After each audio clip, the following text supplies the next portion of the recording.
horrifying death exposed unspeakable cruelty in the heartland and brought media from around the country to a small Indiana town. Number 3 on our list, the brutal murder of Shanda Sharer. Those girls were not born killers. They were born innocent little children. We create our monsters in this world. Shanda Sharer's parents divorced when she was 7. Shanda spent most of her time with her mother in New Albany, Indiana, while her father lived in nearby Jeffersonville. I could not afford to put her in a private school, so I put her in Hazelwood Junior High, and that's where she met Amanda Haverin. She liked cheerleading, and I was, of course, a big basketball person, so we kind of clicked on that. Me and Shanda became close and became friends, and we're spending time together. Before meeting Shanda, Amanda was dating a 16-year-old girl named Melinda Loveless. She was just real possessive. Very, very possessive. She started thinking that means something, Shanda had something going on. Author Aphrodite Jones wrote about the murder. When her girlfriend was slipping away, Melinda saw this as her world falling apart. Amanda claimed Melinda reached her breaking point when Shanda and Haverin went to a school dance together. She smacked me in my face and called me a bunch of names. You know, I was hers and nobody else's. According to court testimony, Melinda decided to scare off her 12-year-old rival, Shanda. Loveless enlisted an accomplice, a 17-year-old girl named Lori Tackett. She went to her friend Lori Tackett, knowing Lori Tackett had a need to be violent. This was TNT waiting to explode. On Friday, January 10th, Lori picked up Melinda in her old Chevrolet. Court records state there were 2 other passengers, Hope Rippey and Tony Lawrence, both 15. Hope and Tony had no idea who Melinda was. They first met Melinda at her door. They're supposed to go to a punk rock concert. Melinda suddenly pulls a big butcher knife out of her purse and says, "This is the knife I'm going to use to scare Shanda." Instead of going straight to the concert, the 4 girls stopped at Shanda's father's house. Hope and Tony go to the door. The ruse is, "Do you want to come out with us and meet up with Amanda?" And Shanda's all excited, says, "Come back later, my dad's still awake." According to court documents, the girls returned to the Sharer house a few hours later. Shanda was outside already when the girls came back. And once they got in the car, Melinda said she had jumped up from underneath the blanket with a knife and put it up to Shanda's throat.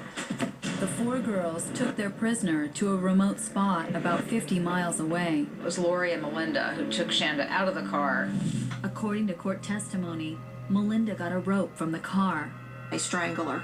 Their intention right then was to kill her, but she didn't die. So they put her in the trunk. When they put her in the trunk, she was passed out.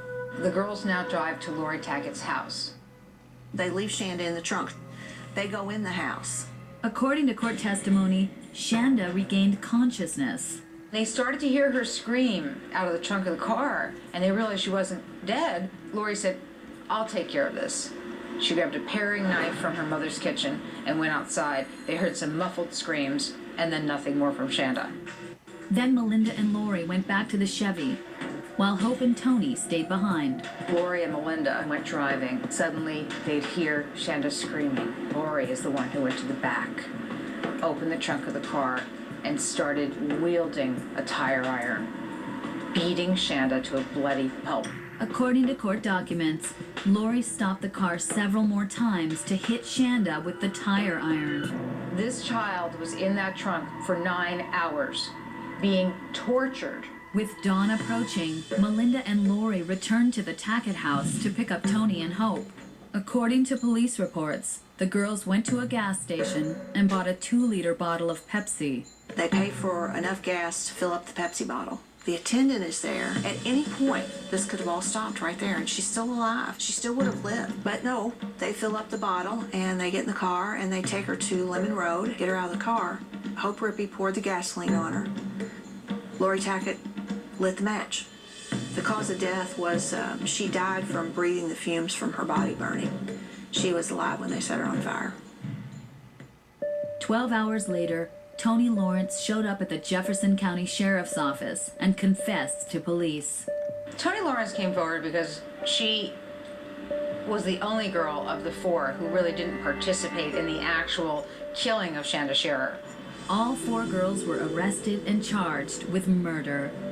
In November 1992, Melinda Loveless and Lori Tackett pleaded guilty to first-degree murder, torture, and arson. Both girls received the maximum sentence, 60 years in prison.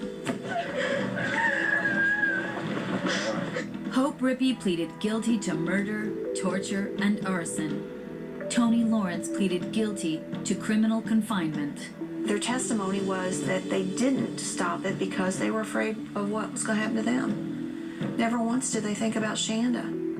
Tony was sentenced to 20 years in prison. She was released in 2000. Hope originally received 50 years, but her sentence was reduced to 35 years. She was freed in 2006. Melinda Loveless and Lori Tackett are scheduled to be released in 2052. I can't let myself think about what she went through, but I make it through the day because I know she's at peace and nobody's ever going to hurt her again. Coming up, he's been in jail since he was 13. Find out why in this exclusive prison interview. You didn't deserve it. No one deserves that.